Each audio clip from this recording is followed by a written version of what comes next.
ಮಹಾರಾಷ್ಟ್ರದ ಘಟ್ಟ ಪ್ರದೇಶಗಳಲ್ಲಿ ಭಾರೀ ಮಳೆಯಾಗ್ತಾ ಇದೆ. ಅಪಾಯ ಮಟ್ಟ ಮೀರಿ ಹರಿತಾ ಇರುವಂತ ಘಟಪ್ರಭಾ ನದಿ ಹಿಡಕಲ್ ಜಲಾಶಯ ಭರ್ತಿ ಹಿನ್ನೆಲೆ ನೀರು ಬಿಡುಗಡೆ ಮಾಡಲಾಗ್ತಾ ಇದೆ.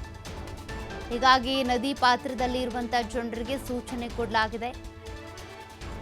ಪ್ರವಾಹ ಏರ್ಪಡುವಂತ ಒಂದಷ್ಟು ಪ್ರದೇಶಗಳಲ್ಲಿ ಯಾರ್ದಾದ್ರೂ ಮನೆಗಳಿದ್ರೆ ಸುರಕ್ಷಿತ ತಾಣಗಳಿಗೆ, ಸುರಕ್ಷಿತ ಜಾಗಗಳಿಗೆ ನೀವು ಸ್ಥಳಾಂತರಗೊಂಡ್ಲಿ ಅಂತ. ಜೊತೆಗೆ ಯಾರು ಕೂಡ ನದಿ ಪಾತ್ರದ ಪ್ರದೇಶಕ್ಕೆ ಬರಬೇಡಿ ಅಂತ.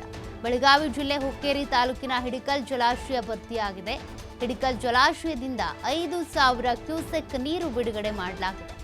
51 ಟಿಎಂಸಿ ಸಾಮರ್ಥ್ಯದ ಜಲಾಶಯದಲ್ಲಿ ಈಗ 42 ಟಿಎಂಸಿ ನೀರು ಭರ್ತಿಯಾಗಿದೆ. ಘಟಪ್ರಭಾ ನದಿಗೆ ಸದ್ಯ 18,000 ಕ್ಯೂಸೆಕ್ ಒಳಹರಿವು ಕಂಡುಬರ್ತಾ ಇದೆ. ಹೀಗಾಗಿ ಜಲಾಶಯದಿಂದ ನೀರು ಬಿಡುಗಡೆ ಮಾಡ್ತಾ ಇರೋದ್ರಿಂದ ನದಿ ಪಾತ್ರದಲ್ಲಿ ಇರುವಂಥ ಜನರಿಗೆ ಅಲರ್ಟ್ ಆಗಿರೋದಕ್ಕೆ ಸೂಚನೆ ಕೊಡಲಾಗಿದೆ. ಯಾರು ಕೂಡ ನದಿ ಪಾತ್ರಕ್ಕೆ ಬರಬೇಡಿ, ನದಿ ಹತ್ರ ಹೋಗಬೇಡಿ ಅಂತೇಳಿ ಸೂಚನೆ ಕೊಡಲಾಗಿದೆ. ಜೊತೆಗೆ ಅಲ್ಲಿ ನೀರು ಬರುತ್ತೆ, ಏನಾದರೂ ಪ್ರವಾಹ ಏರ್ಪಡುತ್ತೆ, ಸುತ್ತಮುತ್ತ ಜಲಾವೃತ ಆಗುತ್ತೆ ಅಂದರೆ ಅಂಥ ಪ್ರದೇಶದಲ್ಲಿ ನಿಮ್ಮ ಮನೆಗಳಿದ್ರೆ ಬೇರೆ ಕಡೆ ಸ್ಥಳಾಂತರಗೊಳ್ಳಿ ಅಂತ ಕೂಡ ಸೂಚನೆ ಕೊಟ್ಟಿದ್ದಾರೆ. ಹಿಡಕಲ್ ಜಲಾಶಯದಿಂದ ನೀರನ್ನು ಬಿಡುಗಡೆ ಮಾಡಲಾಗ್ತಾ ಇದೆ. ಹೀಗಾಗಿ ಜನರಿಗೆ ಇದು ಸೂಚನೆ.